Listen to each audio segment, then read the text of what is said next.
কিরে, এটা কিসের লাইন এত বড়?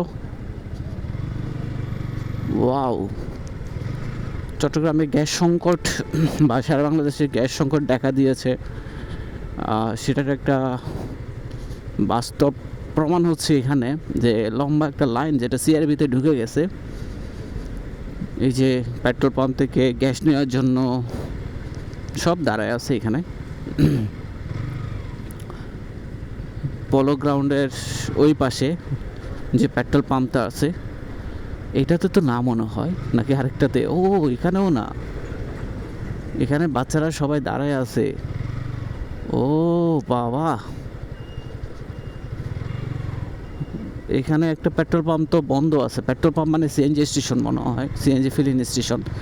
ওয়াও, এটা সিআরবির ভিতর থেকে শুরু করে, মানে আমরা যেরকম পেট্রোল বা অক্সিজেন নেওয়ার জন্য যেরকম দাঁড়ায় থাকতাম, আজকে দেখতেছি একই অবস্থা। সিএনজি লাইন, ওটা মানে ভাড়া তো আকাশচুম্বী হয়ে যাবে।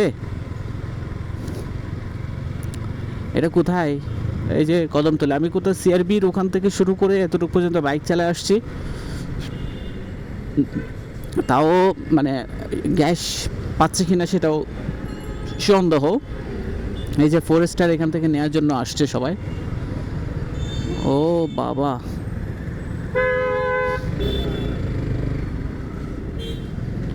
এখানে একদম পাশে করে দাঁড়ায় আছি, সে দেখে না। ও বাবা, আসলেই তো।